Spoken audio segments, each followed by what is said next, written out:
Hello there, in this video we're going to start making our checkbox component for our design system, so let's go. Okay, so now we've done all of our states, let's grab a copy and let's just option click and drag and let's just bring it over here for a moment. And let's potentially move this out a little bit more so we have some space. Okay, so what I'm going to do is I'm going to select all of these items. I'm going to go up to create multiple components and then I'm going to combine as variants. I'm going to name this checkbox.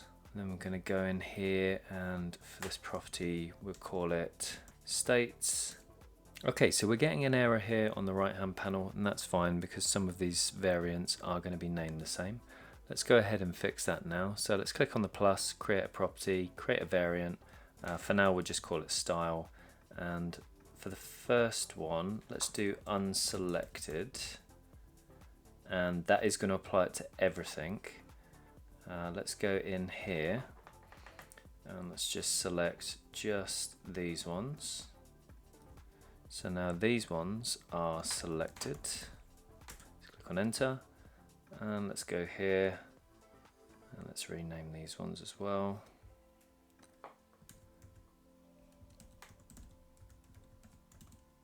So what I'm going to do is I'm going to quickly run through each of these items and just give it the correct state. So enabled, hovered, focused, disabled or pressed. So I'll do that quickly now.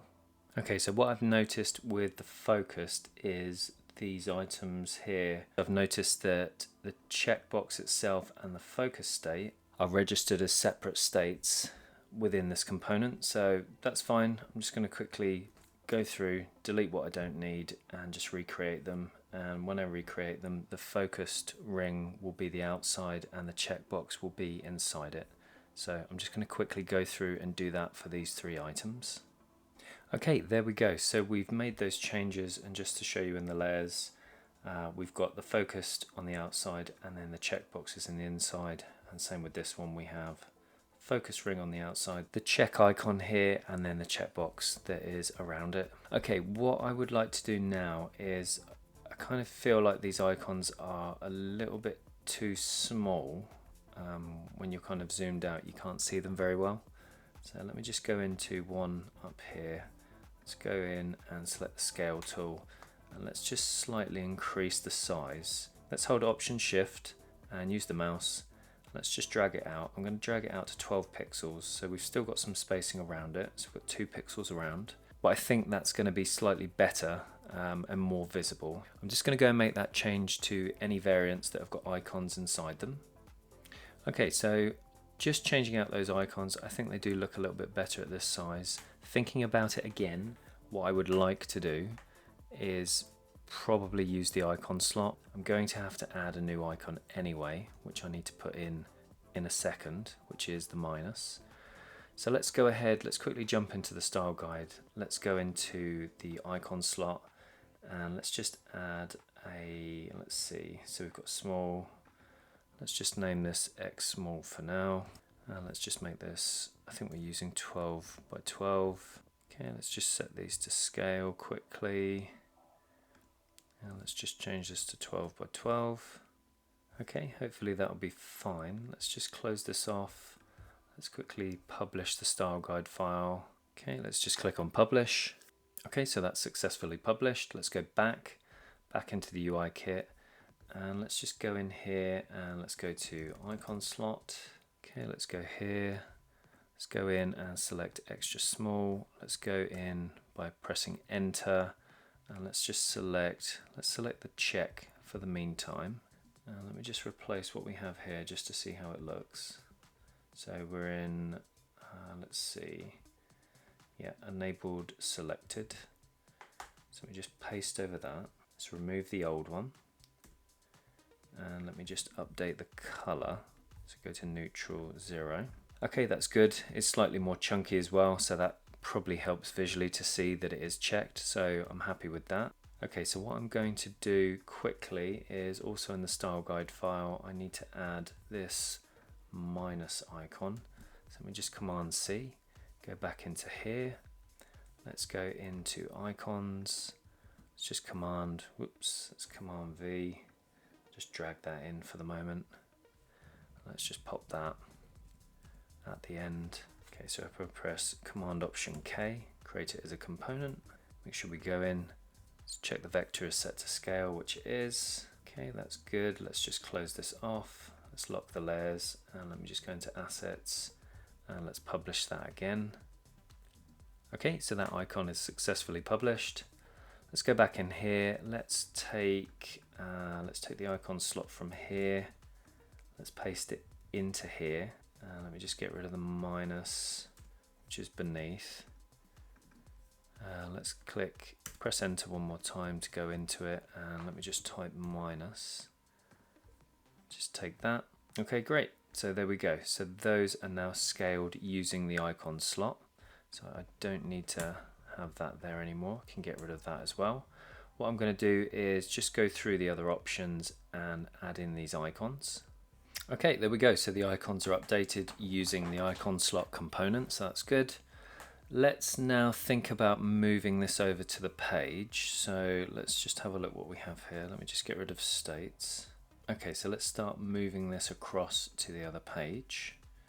And let's move the states as well. Okay, there we go. So we've moved those items to the page. Let's just take a copy of one of these.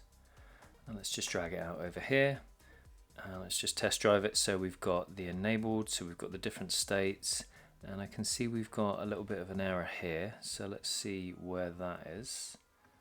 So one of these is named incorrectly, and there it is.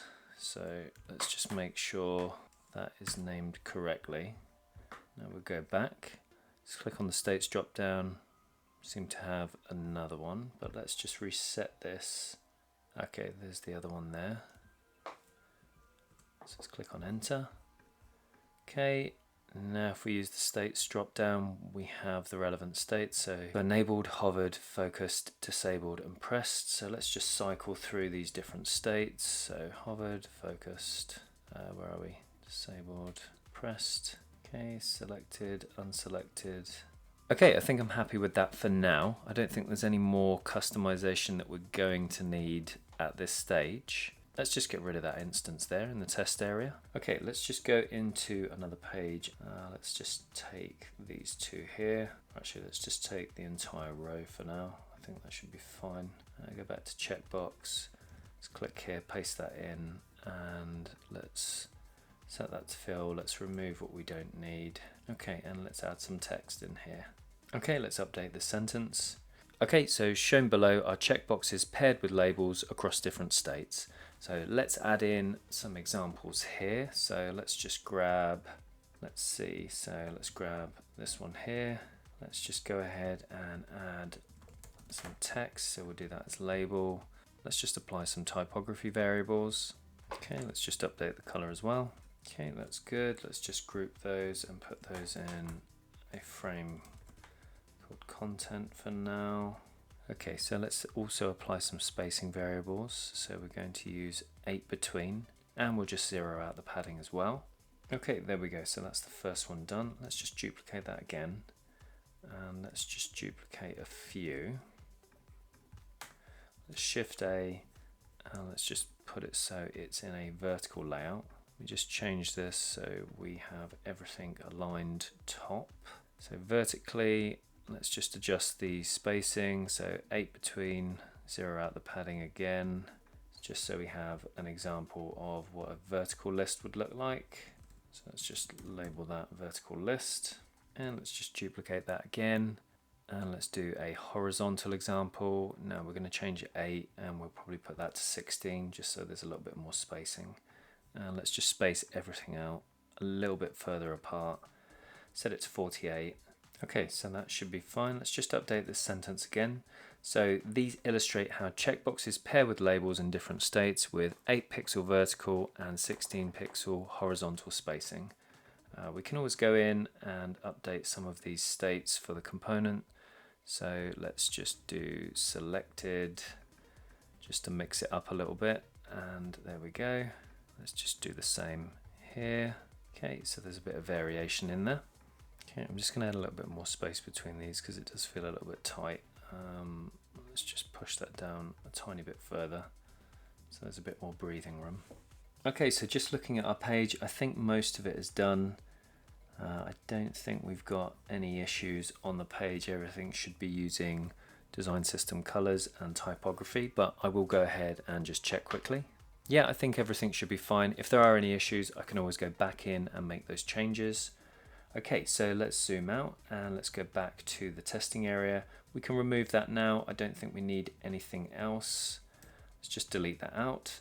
So let's click on this page. Let's just collapse all of the layers and lock them. Okay, let's go up to assets. Let's go to libraries and let's click on publish and let's add some notes. Okay, let's click on publish. Okay, there we go. That component is now available to use in our UI kit. Okay, so I think we're done here. Let's go back to our research file and let's go over to the wireframes and let's go over to the checkout page. Okay, so looking at our checkout page, I think we've got the majority of what we need. We've got the radio buttons, we've got the text fields, we've got the select. This component might just be custom. It may not be a component for now because we've got the radio button, we've got the delivery method, and then we've got some content here. So maybe we don't need a component here. Payment information, I think these cards are being replaced with a select. These are text fields, and we've got a checkbox here, which we've just done. We've got buttons, and in the basket, some information about the items that you've got in the basket, and then just a summary of the discount or pricing and a button. So yeah, I think we're at the stage where we can now start to build out some of these pages. So let's just zoom all the way out. Let's go back, all the way back. Okay, so in the next video, let's look at building out the home page with the UI kit components that we've made. If we need to make any tweaks as we go along, we can, because everything's in the UI kit and we have full control. So yeah, that's what we're going to do in the next video. Okay, that's better. So yes, thanks for getting to the end of the video. Like and subscribe, add some comments, all of those things. And yeah, if you have any questions, drop them in the comments. For more resources in the future and more courses, go to designwithmitch.com because that's where I'm going to be hosting them. So check it out. So I think the next plan for the day is grab a tea, grab a cake, and yeah, maybe just grab more cake. So that will be the plan. I hope you have a great day and I will see you in the next video. I feel very tired. I don't know why. Maybe I need some more coffee or more sweets. That's always good. Something different for the end of the video. I found two things in my office that I have no idea why they're in here. It always adds to the fun of coming in here. So I have a 97 million year old fossil that I've just found in a photo frame. And on the opposite scale of that, I found this game that I can't seem to get round without touching the sides of this. So yeah, that is the challenge. That is the challenge for today. Anyway, have a great day. I will see you in the next one.